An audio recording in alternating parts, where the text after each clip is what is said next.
thought it appropriate to invite Wendy today since, as Bill said, this is Veterans Day, and Wendy's clearly a veteran and has some interesting experiences and faith stories that you may want to share with us. Wendy's from Pennsylvania originally, and she may say more about that, but anyway, joined the Air Force, eventually started in fine arts, then decided she wanted to go into nursing, for her nurse's degree, has a degree in psychology, and joined the Air Force, and during the course of her Air Force career, she's been stationed in California, in Texas, Washington, D.C. area, Germany, England, Croatia. Those are just a few of the places that I gathered, reading her resume. So anyway, Wendy, thank you very much for being with us. Well, I'm excited. It's been a trip down memory lane going through pictures and that, and even pulling out the uniform. So, you know, I'm happy to do this. I really am. To share a part of my life that a lot of people don't know. They know it was in the Air Force, and that's about it. But in my career, and I'm starting at the very beginning. This was the very beginning of my career, MIMSO, okay? Anybody who's a medical person in the Air Force knows this, Military Indoctrination of Medical Service Officers. That's where you learn to march, you learn to salute, you learn how to put a gas mask on, you learn how to carry and load patients onto trucks, carry them on a litter. So that's me in that middle picture. That's me in the middle. I was very, very thin then when I came in, but life does something to us. It's a good Air Force child. And our BDUs were not BDUs. They were BDUs, but they were all green. That's the time that I came in, because I've been out 20 years. So you're talking 40 years ago.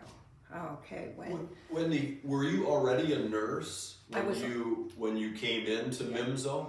I had been a nurse for 6 years before coming into the military. I kind of got bored with being just a floor nurse, and I looked into going overseas. I looked into Iraq and Iran, but it would have been save the men and animals, and then maybe the women if I went there. Always having my head covered, that type of thing. Or I looked into going to France to do something in France with nursing overseas, but you had to speak the foreign language. And unfortunately, it took me 2 years to get through French once, so I didn't do so well with foreign languages. So, but it's easy, all the kids over there speaking. But now you go over to Europe, and so many people speak English, so it's a lot easier than it was. Okay, my first duty station. This was Travis Air Force Base. In the bottom left-hand corner, that's the old David Grant Medical Center, and I was there at Travis for 3 years, and the one right above that is the new medical center. We actually moved the whole hospital, and we're part of designing certain things when in the hospital itself, because it is the way it's built. That big white one, it's built in sections. So if there were earthquakes, it had rubber sections that went through all floors, and so it would sway with the earthquakes if there were earthquakes. It was a very unique design, but going from old David Grant to new David Grant was something, because new David Grant had everything. The middle one, that's just working at the nurse's station. We had bays in the back and rooms up front. So it was very antiquated. If you looked at the outside of the hospital itself, it had Army Air Corps. That's how far back it goes. They had the emblems for Army Air Corps there. Now flying was one of my most exciting parts of my career. We flew all over the United States, and C9 Nightingale, which was retired in 2005, I believe is when it was retired. Florence Nightingale, that's what it was named after. And we could transport, you can see in this picture here, we could configure, okay, any way we needed it. If we needed it all litters, we could take out the seats and we could configure for all litters. Otherwise, we would do litters there and litters more towards the front to hold people for transport. And we would make flights. We would start at Scott Air Force Base. We would then fly over to either California or to DC. Scott's in Illinois.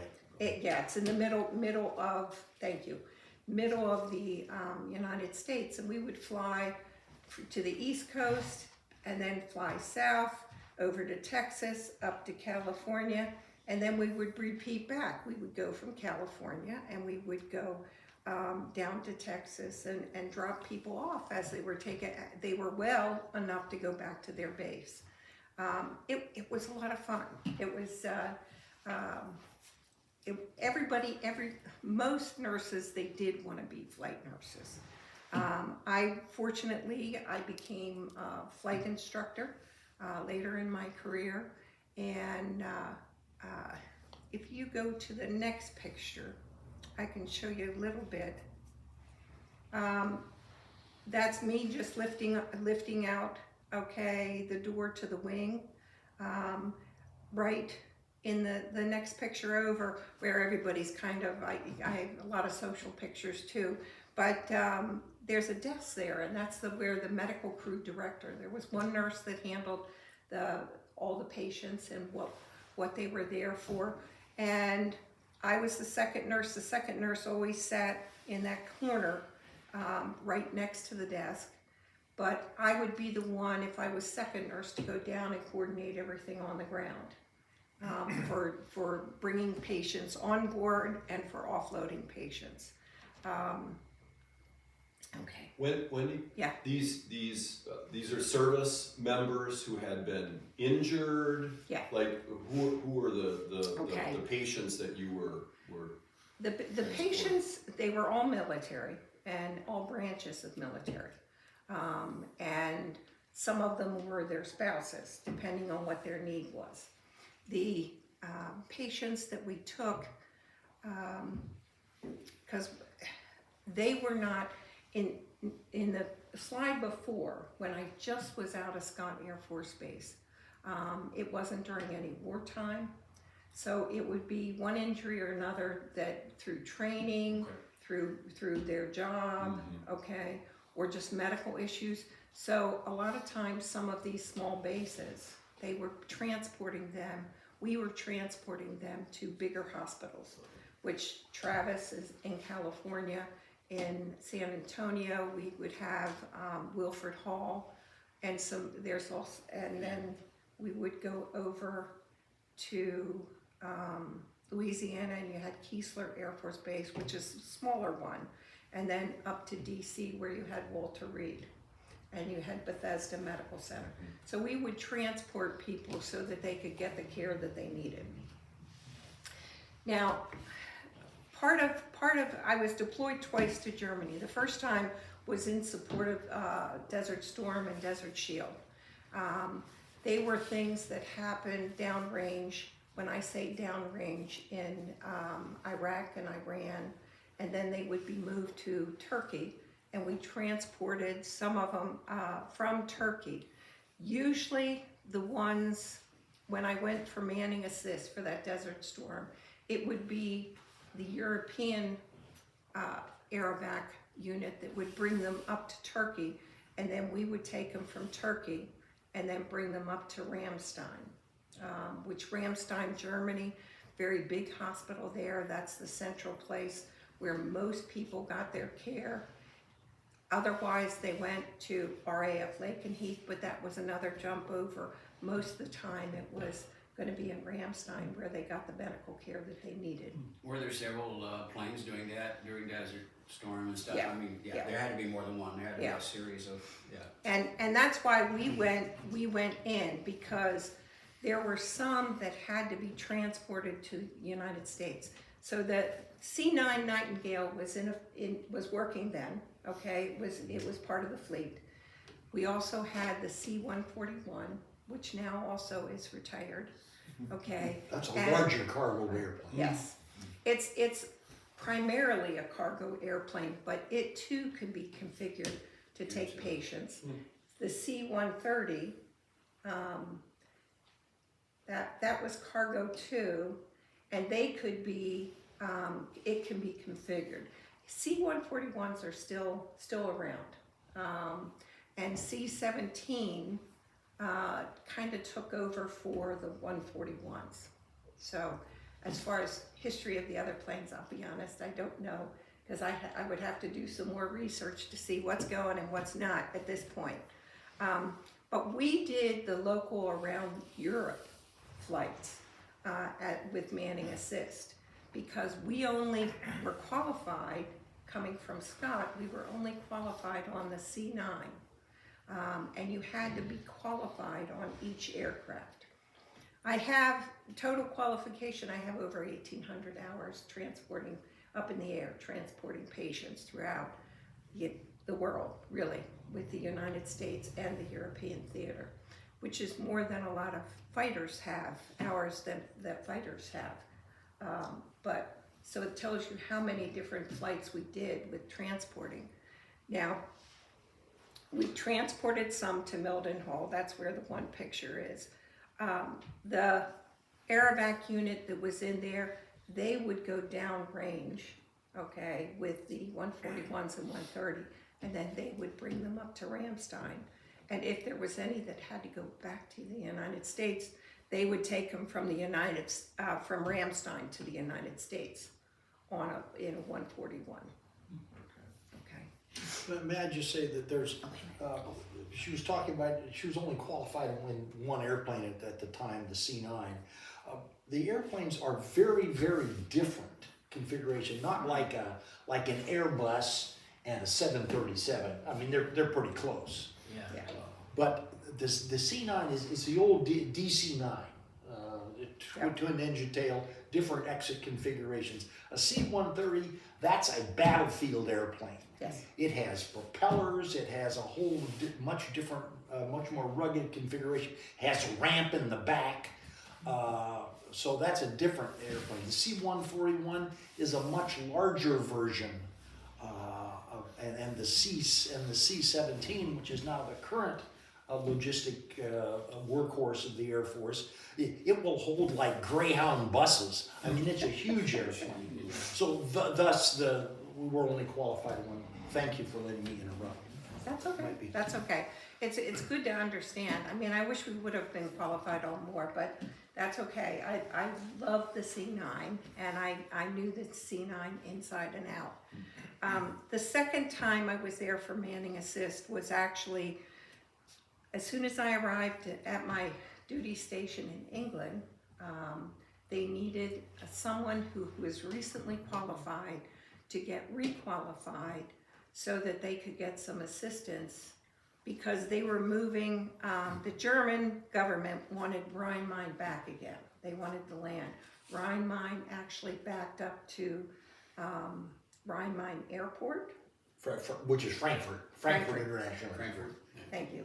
And so they were moving the squadron from Rhine-Main to Ramstein, which made a whole lot of sense, because most of the patients, they went to Ramstein and then they would fly to Rhine-Main, okay, in Frankfurt.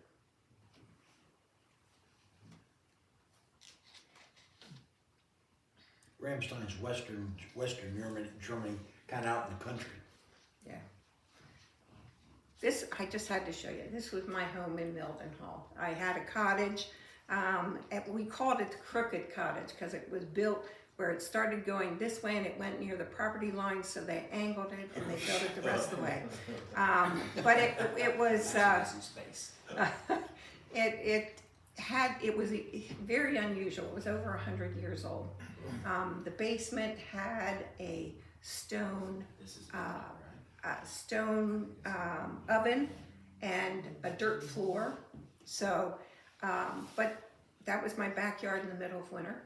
That's England. That's in England. England? England. Yeah, because we would, most of the time it got really cold. It didn't snow a whole lot. So when it snowed, it was kind of unusual. So when I went back to visit with Megan, because we went and I showed her where we lived and where she was born, and we went to the house. So it all looks the same, just all the trees and bushes and everything were much bigger, of course. Is it owned by the Air Force, Wendy? And then No, you went out in using the community and you rented in the community. Oh, okay. I could have been on base, but I chose to live in the community, and this was the community in Mildenhall, which I could walk to market and walk to some of the pubs because they had That's one. Well, it wasn't so much drinking as they had wonderful meals. You know, some of the Did you say food. meals or males? Meals. You're in trouble, Jerry. How long were you there, Wendy? I was there actually about 3.5 years. 3.5 years. Yeah, Okay, so. because I was pregnant with Megan, and she was born shortly before I left England. So, Good. Okay. okay. Now, the other thing that I did was working with the UN. Okay, former Yugoslavia. After World War II, Yugoslavia broke into different republics, and that's why we say former Yugoslavia. The bottom one is pretty much how it settled out. All right, Slovenia, Croatia, Bosnia, Herzegovina, Serbia, Montenegro, Kosovo, and Macedonia. Okay, those are the ones the republics that had actually settled out. It's part of the Balkan Wars. The Balkan Wars started way back, and when we were over different there, centuries. yeah, between 92 and 95, that wasn't the whole time that I was there, but the Americans were there. The Croatia was fighting for its independence. Of course, they were communist. The Serbs seemed to side more because they got a lot of supplies from the communists, from Russia, okay? So there were, and these are all the different countries here with this flag. These are all the different countries that were part of the UN mission. Some of them very small, some of them very big, but they were all part of the United Nations, and we actually took care of them.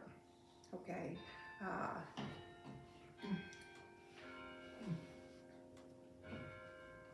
Now, when we came to the camp, and I'm sorry this doesn't, you're close enough, you might be able to read what it says about the mines, but when you look at that, UN Protective Forces, that's what UN Pro 4 means. There's down below, it says stay on the pass because there's mines. What happened during World War I and World War II is mines were laid all over the place in a lot of different countries. And the reason, there were no mapping of mines. So that's where they said, stay on the path because otherwise the mine. We had a lot of mine accidents that we actually took care of. And it was very common, and I'll show you down the line. It was very common, okay, to see a mine accident. And with military or civilian? Most of them military. The civilians were treated actually at some of the hospitals in Zagreb, because we were, okay, this was our camp. And I'm sorry, but you know, go back. This is probably 30 years ago. Some of the pictures, some of the clarity, because I still had film. I had no idea what it looked like until I got the picture. So but you can see the Red Crosses. This was the outside part of our hospital, okay? Because we lived during the 6 months I was there in Croatia, in Zagreb, 6 months in the middle of winter, okay? Living and working in tents, okay? Inside, and I know it's very dark, but inside those metal ones, those were where the ORs were, the operating suites, because they could keep them cleaner, there was less dust, so it was easier. And then Central Supply, some of Central Supply, which stocked the equipment or autoclaved the equipment that we use, surgical equipment, and that was in one of those metal ones too, okay? And a little warmer probably, right? I mean, you could regulate the temperature a little better in those. Yeah. So, because it's a big area to heat right there. Well, and our heat for any of the places, maybe not so much, no, because they have the generators outside too. We relied on civil engineering to be able to bring the gas, gas trucks up and fill our generators, our heaters, okay? And then you'll see in some of the pictures the heaters, it's just big brown tubes, and they would keep us, keep us warm. And if they ran out of fuel or they went down, you got a little cold. So, but it was all areas were heated with the exception of the metal ones, the suites and the CS. We were called the MASH hospital because Army was before us. So instead of trying to rename what we were, okay, all the foreign contingencies that we serviced, they all knew it as the MASH. So we kept the name as the MASH. Tell me again what that stands for, MASH. Oh, now you're gonna, okay. Mobile Army Surgical Hospital? Probably something like that. I'm sorry. I'm just used to like MASH, okay? I didn't, It's Mobile Army Surgical Hospital. That's new stuff. okay. He's a devotee of watching MASH. On television anyway. At least. Experience is television. But and it's- I know but that's it's- not but it always is. true to life stuff, but Well, yeah, but amazingly, it was, when you look at MASH, it is very true to life. When you look at, well, what does the emergency room look like in a MASH hospital? Well, it's just a bunch of stretchers just like they had, and people running around in uniform. So it was all, it was very similar to MASH. Okay. I was stationed at a MASH hospital in Tokyo Oh, during Korea, you said, Alan? in Korea at that time, yeah. It was multiple Army Special Hospital. oh, okay, thank you. Close enough. Okay. We had a lot of patients come in that were in different parts, because we had patients coming in from Bosnia, from if the UN troops were in Serbia, all of them, okay. Some of them came by ambulances, which you saw, which was in one of the other pictures, okay, and they were white boxes that said UN on them, and they had the Red Cross on it. Okay, those were the ambulances. But we had the UN, and that's cut off a little bit, and it's not the best of pictures, but it has UN on it, and it does have, okay, a Red Cross on it when they're transporting. We could see there we were just getting our picture taken, okay, but I'm on one of the top bunks, which you can see in the right-hand corner. Somebody is on the top one, there's somebody on the bottom one. Here is loading and unloading actually into the helicopter. But some of our more critical patients actually did come, okay, by helicopter. Just talk a little louder. Talk a little louder. Okay.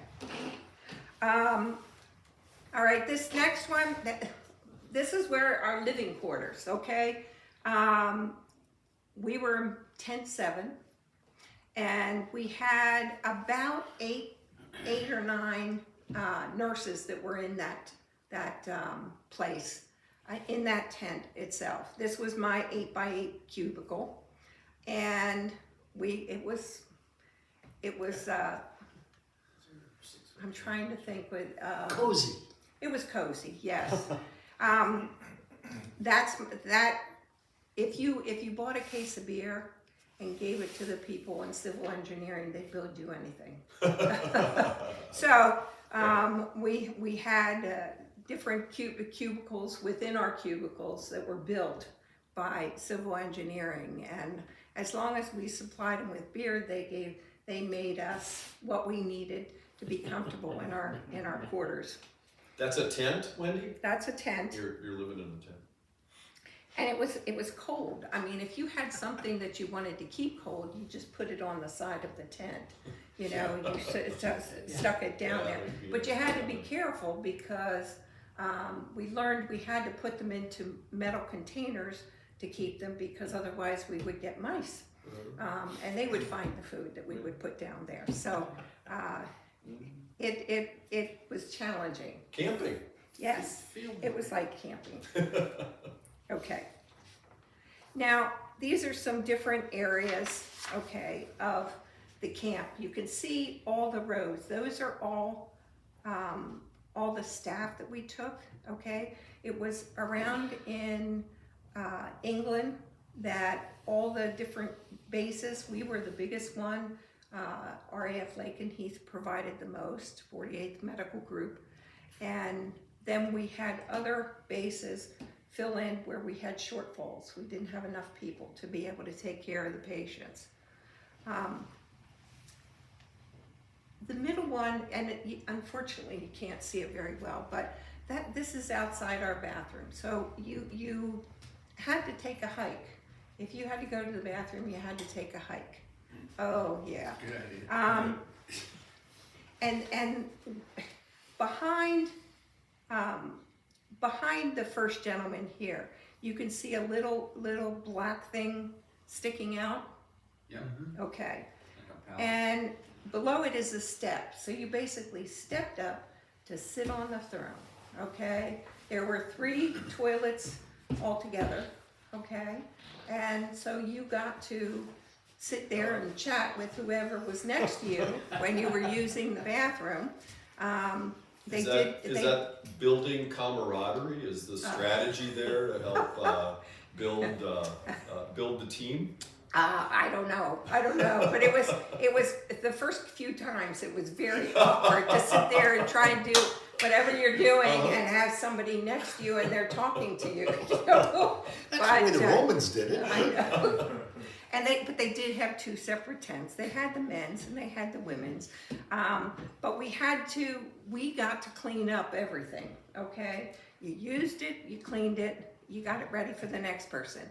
So sometimes you had to use some heavy duty stuff because it got a little potent sometimes. What can I say? Better than a benzo dish. It's better than a benzo dish in Korea. Oh yeah, yeah. This is the one on the right hand side. Again, it's not the best, but you can see. Thank you. You can see all the green tents are our tents, actually where we lived in.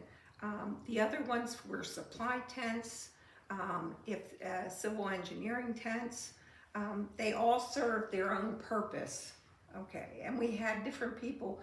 They weren't medical people, but we had other people on the campus. Now the thing about this campus, and I didn't say it. We had our camp. We had Danes, we had Norwegians, we had Swedes, we had French, and we had the Americans. So we were all together on that camp. This was just the American compound. Okay, then other places had other groups of different contingencies, okay, different countries that were grouped together. But this was ours, and each country had their own different thing that they did. Actually, the French ran our dining hall, We didn't Of course. independently run the dining hall. It was good food. It was Nice. it was very good food that they did. But our camp was pretty popular because, of course, we had the MASH there. All right. Wendy, I lost track of where we are. Are we in Germany now or Yugoslavia? This is Yugoslavia. Yugoslavia. This is Croatia. Yeah. Croatia, okay. Okay. Now we had this was the American troops camp, chapel. Now the chapel, I found it was really different. We had a Catholic priest, and the Catholic priest was there for all denominations. And the Catholic priest, I found it very difficult. The Catholic priest could give me communion when I was downrange. But when I came back to the base and went to the Catholic Church, he couldn't give me communion. He said that he couldn't give me communion because I wasn't Catholic. So you could have Jesus in one place, but not in another? Yeah, it was. I can imagine that's confusing. It was very confusing. I couldn't understand. I By went, downrange, what do you mean? When oh, what does I'm that sorry. mean? Downrange meant, okay, when you say downrange, you're in the area where the war is taking Okay. place. So you're in the field. Where, in the field. Yeah. Okay. But it was, we had lots of interesting conversations, religious conversations and that. And I always found it interesting because I went to, I'm not Catholic, I never was, but I went to a Catholic college and I would have fun talking to the priest there because we had to take religious classes in the college itself. So we had a lot of interesting conversations about differences, about, well, what makes, am I not suited for God here, but I'm suited for God at other churches?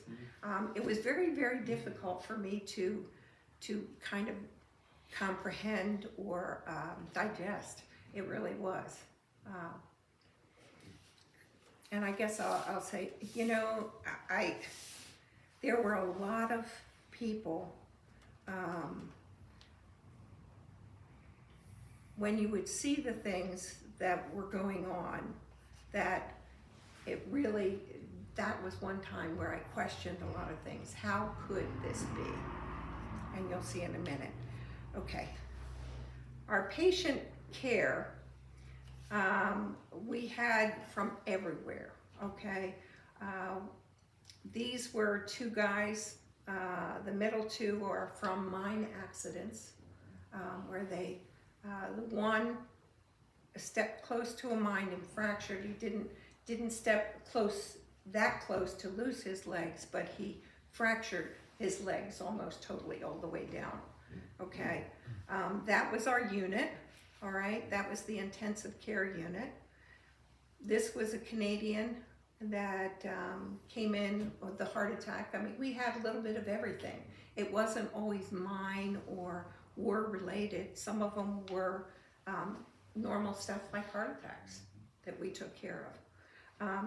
The gentleman in the right-hand corner, that's Sergio, and Sergio was pretty amazing, and I'll tell you a little more about his story on the next slide. But wait a minute. I'm sorry. That one's the Canadian. I have to. Okay, go ahead. The flag that I had. Okay, every patient that I took care of or who came through, or different countries that we encountered, we all had flags, and so if you look at my flag, it's signed by a lot of the different patients that I actually took care of, and they signed it by their emblem or their flag, whatever is on here. They signed near it and left a message, so that we all had something to remember by. Now, the gentleman there, he is actually the Russian, okay? And we had some very, very interesting conversations.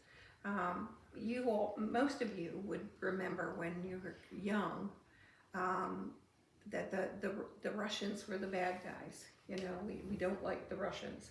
And we would have to practice, you know, going underneath our desks like it would make a big deal, you know. But during the school, you would have duck and cover, or you'd go out in the hallway and they'd say, cover your head. You would do all of that. A lot of us remember. It's interesting, the conversations. You know, he was taught, hate the Americans. They're no good. They're bad. They're bad. And he would say they do the same things because they would talk about nukes and missiles and all of that stuff that happened when we were younger, and or they talked about it when we were younger. What could happen? Hopefully, it will never still happen. So was the Russian an enemy? No, an enemy soldier? Actually, the Russians, some of the Russians were to support. Okay, because some of the Russians actually supported the UN, because the UN, we were all working under the UN. Okay, United Nations, NATO. Okay, we were working under them at that time. So it was a little bit, it was unusual, but it was nice conversations that we were able to have with, thank you. Nice conversations that we were able to have about what we were taught when we were kids, you know, and what reality was. You want to go to the next one, you can show them. So it's just down here. Okay. Got it. Okay. Now, there's a lot of the medical staff. Oops. We got Okay. just the one lady. Yep. That's good. Okay. And we took some pictures. You can see, and I have the armband here. Okay. When you were going outside of the camp, all right, to do some type of liaison visit, whatever. Okay. You would wear the armband, the Red Cross armband. Okay. On your BDUs. Sometimes you even, you know, would go with a firearm and a flak vest. And you'll see me in a firearm and flak vest a little bit later. But this, you know, that was one of our patients, okay? And a whole bunch of the nurses. We got a photo op, you know, lots of those different ones. But these were all people who were in our tent. The bottom ones, the nurses. Okay. Now I talked about Sergio, okay? Sergio was from Argentina. He was actually with a group of men, and their Jeep went over a mine. One of his comrades was decapitated. He actually ended up losing both legs. When he came in, the right leg had the foot on it, but there was an open wound just above the foot, so the circulation was compromised, and they said they tried to reroute the circulation basically, okay, so that he would get some circulation to the foot, but they weren't able to save it. He actually was laying out in the field for quite some time before they actually were able to scoop him up and bring him back to the hospital. The left leg, all right, they were not able to. His foot was shattered. It was basically shattered up just below the knee, but there was a lot of circulation and tissue damage still. So when he came in, of course, we had to get interpreters there. We had a bank of people that we would call to be able to interpret what our patients were saying. And this one really broke everybody's heart, because the doctor was trying to explain they're going to have to amputate. And he came back and said, no, I have a family. Because this was supposed to be a peacekeeping effort. And so nobody ever thought, there would be people dying from the UN. You know, they thought everybody, you know, we're going to keep the peace. That's what we're here for. But so he had many, many surgeries. He had shrapnel actually in the jaw. He had shrapnel in his back, and he fractured his back, as well as having, the amputation. So the top one, they're working on his jaw. They had to wire his jaw for a while because he couldn't, because of the fractures and the removing of the shrapnel. They needed to stabilize it. The top one, he's in uniform there, and he was getting very, very depressed. Everything was going on for a long time with him. And so they finally brought his wife up, and the country decided he needed to have his spouse there to encourage him and walk him through the rest of his journey. They didn't send him home because the American tent hospital, provided better care than what he would have gotten back in Argentina at the time. We had several people who were like that. We had a Kenyan who had a mass that was connected to his diaphragm and chose to have surgery in the tent hospital because it was interfering with his breathing and his functioning. He had surgery there in the tent hospital because it was better surgery than he would have had, back in his own country. Because he said, it was said in his own country, they would have just said, there's nothing that we can do, that it was a tumor. So he chose to stay. He got a medal there. His commander is right behind him, And you can see down in the bottom, this bottom right one, he's actually getting his prosthetic legs. Now, we went to downtown Zagreb, because we didn't have the ability to do any prosthetics. So they did some research, and we ended up going to this one place to have prosthetics. Now, what was really interesting is most of the doctors that were in Zagreb, in Croatia, they all did high amputation. There wasn't a below the knee amputation.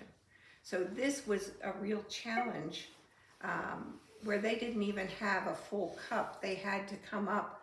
You see the white thing. He's holding both prosthetic legs. The cup thing that's there, that would go over the knee, and secure to the bottom part of the stump below the knee. And that was really unusual for them. They did not have that ability. So we had several local doctors as well as the prosthetics really look into that because it was different. It was different than the medicine that they were doing. So there was a lot of fascination. Now Sergio, you can see at this point he's smiling, and his wife is next to him. Whenever we went downtown, wherever we went with him, she went along with to provide him support. Now, this is bunker building, and we did this early on in our arrival there in Croatia. The Army one had collapsed. It was built differently. The Air Force decided they were going to, those metal containers, you can see them in the background there. Well, they actually sunk some metal containers into the ground. They had a great big, I don't know what you call it, but it has like a bulldozer type thing, but it dug it out, and then they dropped it down. And then everybody got to participate in this, You would either be filling them, or you would be the person, you'd go like this, and you'd take it next, and you'd take it next, and we'd pass it down the line, and they would either load it up, or they would continue to build. And so this is the roof. That's me sitting there taking a break, with my gloves and my boots, because you worked in the mud, you worked in the sand, and that was our bunker. And this was the doorway down. They built that up on either side, so there was a walkway that came down into the bunker itself. And the reason that we needed the bunker, okay, here's where Zagreb was, in Croatia, okay? And here's Serbia, okay? We're in the airfield right here, next to, on the edge of Zagreb. And there were the fighters, the Serb fighters and the Croat fighters. So we were smack dab in the middle. So if we had to, because there was an air station for the Serbs on the other side of where the airfield was. So we were in the middle. So, you know, if anything would break out, we needed a safe place to go. Because you'd like to think that everybody knows that the Red Cross means that you're trying to do some good, but it's also a mighty good target, okay? And they knew peacekeepers were there, okay?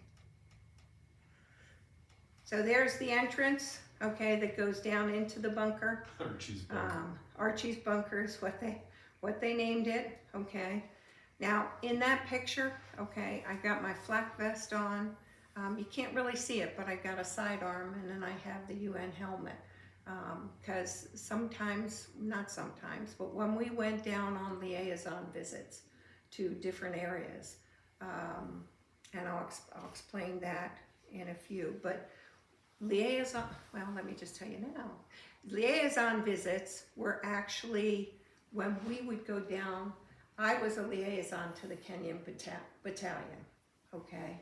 So I would go down and with some physicians, and if there was anything that we could do for them or help them with anything, then we wanted to at least interact with them. Now they were very, very proud. I'm sure it's a little bit different now, but you know, when we look at, they were very proud. When we look at what their medicine was compared to ours, okay, you know, the squirt bottles for ketchup and barbecue sauce or whatever, okay, they had alcohol in those, they had hydrogen peroxide in some, they had betadine in some, and every one of their instruments, bedpans, urinals, all of that were ones that had to be washed and sterilized. Okay, they had one doctor for about 1,000 troops, so you know, it was very different than what we're used to. Even when I went down into a hospital, when we went on one of the liaison visits, when I went down into the hospital, you know, you walk into this hospital and there's bullet marks all over the side of the hospital, and there are soldiers. This was down into Bosnia. There were soldiers positioned at various places on the roads, on the corners of town, and they were holding guns. You go in, most of the equipment that they had was equipment. I had been a nurse for about 10 years at that point. Maybe, I guess it was less than that. It was about 6 years. But all the equipment that I was used to using was just state of the art. And some of the equipment, most of the equipment they had was equipment that I saw when I was in training. So it was all very old equipment. Sometimes we don't think how lucky we are and how much they worry about infection and this and that. You know, when you have to sterilize stuff, it's tough when you have to sterilize stuff. Yeah. Was this just a medical bunker? Yes. Just a medical? No, I'm sorry. This was our camp. This was the American camp. Okay. Okay? Because there were several that were built like this. Okay? That we dug up, but this was our particular one. Okay. Does that make sense? Yes, it does. Okay. Now this was the one thing that was very hard. Ethnic cleansing. Ethnic cleansing, you know, there were Catholics, there were Orthodox Christians, there were Protestants, and they were communists, okay? It was very, very difficult to drive through the country and see bomb a house, that one standing, that one standing, bomb a house, that one standing, that one standing, bomb a house, okay? They were very selective. They killed the people who did not have the same religious beliefs as them, the different ethnic groups. And they tried to. There are places in Serbia now that used to be Croatia that the Serbs took over, and it was purely through this bombing and cleansing, getting rid of the bad guys. They saw them as bad guys. Although years before, they were great. They were neighbors, you know. So it Muslims too. yeah, you're right. There were Muslims too. The whole thing, I mean, this is the disintegration of the Russian, the Soviet Empire. Yeah. And so when Tito, who was a Russian guy, got thrown out, then all these people, and the craziest one there to me was the part of the war was Roman Catholics at war against Orthodox Eastern Catholics. So you got two parts of the Catholic Church literally at war with one another in this crazy mixed up mess. It was hard because when many of us, when we first went down there, didn't realize, okay, how, didn't understand what the Balkan War. We had to kind of do our homework to try and understand it a little bit better. What is this war that we're going to? And That's where the First World War started. Yeah. So, and then after the Second World War, then it just continued. Yeah. You know, Yeah. it's terrible. This is when you'd go down into some of the towns. Okay, they would have their lost ones. Are those You know. bricks, Wendy? Yeah, They have their they're names bricks. written on bricks? Their names written on bricks and candles and flowers. So those are the things that were really difficult to understand. Indeed. Now, I talked about liaison visits because we would go in convoys. We would go in convoys down this one, and I'm running over, so I will speed it up a little bit. But that is some of the Kenyan battalion, okay, there on the bottom one. That top one is working with the French medical crew. We ended up joining with them. We actually went into some communities. Those boxes are medical supplies that they brought from France. And we actually did what we could for some of the civilians. American and French worked together.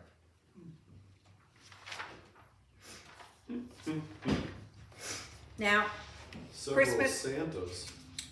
well, all the different Santas from, okay, the different countries. We had, this was something that we did for, there were orphans and the orphanage, and we bussed them up. And then all the different people from the different contingencies came here. And we had one big Christmas party, okay?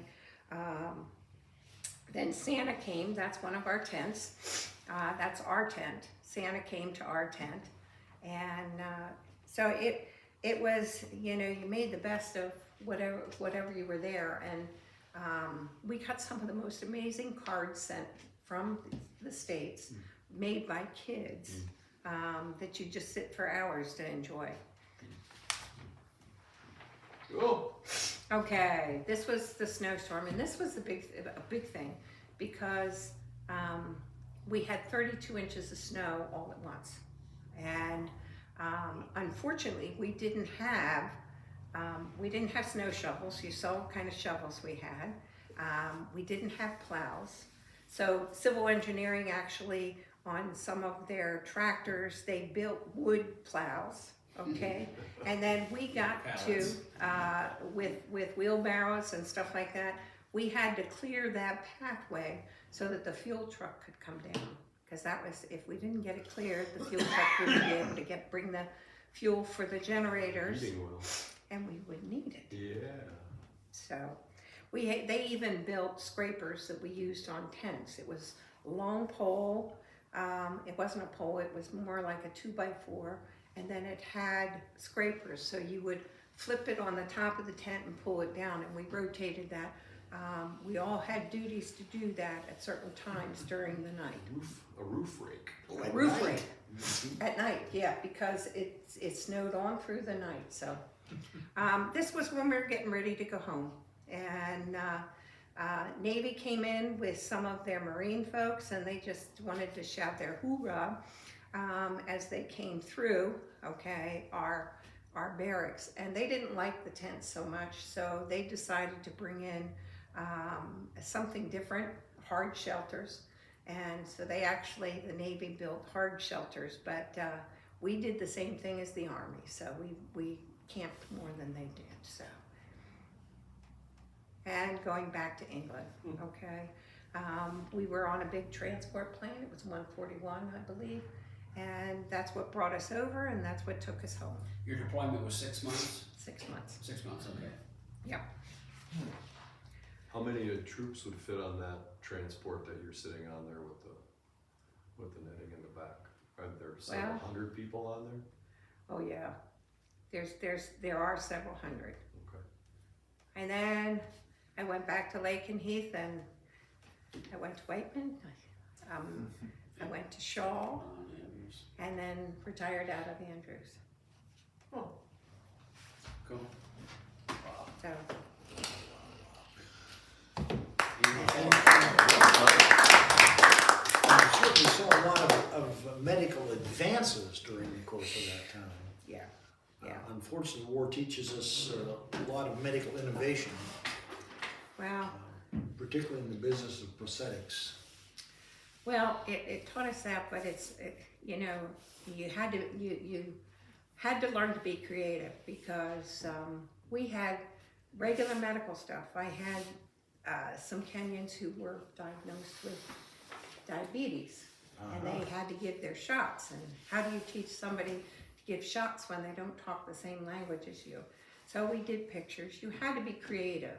Pictures, and they would just watch, you know, because you take your orange and you go like this, and you go like this, and pointing and showing them how to do things.